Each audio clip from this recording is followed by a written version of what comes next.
με έμαθαν και οι γονείς μου βέβαια, δεν μπορούμε να κρατάμε ούτε κακίες, ούτε και να παρεξηγούμε εύκολα τον άλλον.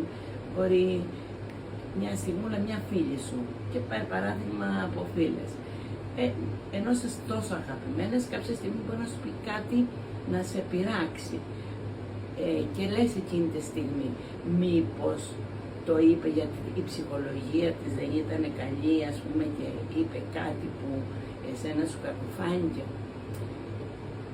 Και όταν το εξετάσεις, βλέπεις ότι και αυτή κάτι είχε εκείνη την ώρα, που ήταν εκνευρισμένη, που είχε άγχος, που κάτι δεν της πήγαινε καλά και είπε κάτι που δεν το κατάλαβε.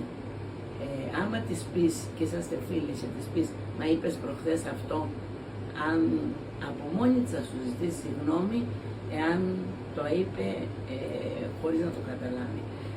Δεν πρέπει μπορείς να πεις, ξέρεις, μου είπε η φίλη μου αυτό και δεν τη θέλω πια, την ξέγραψα.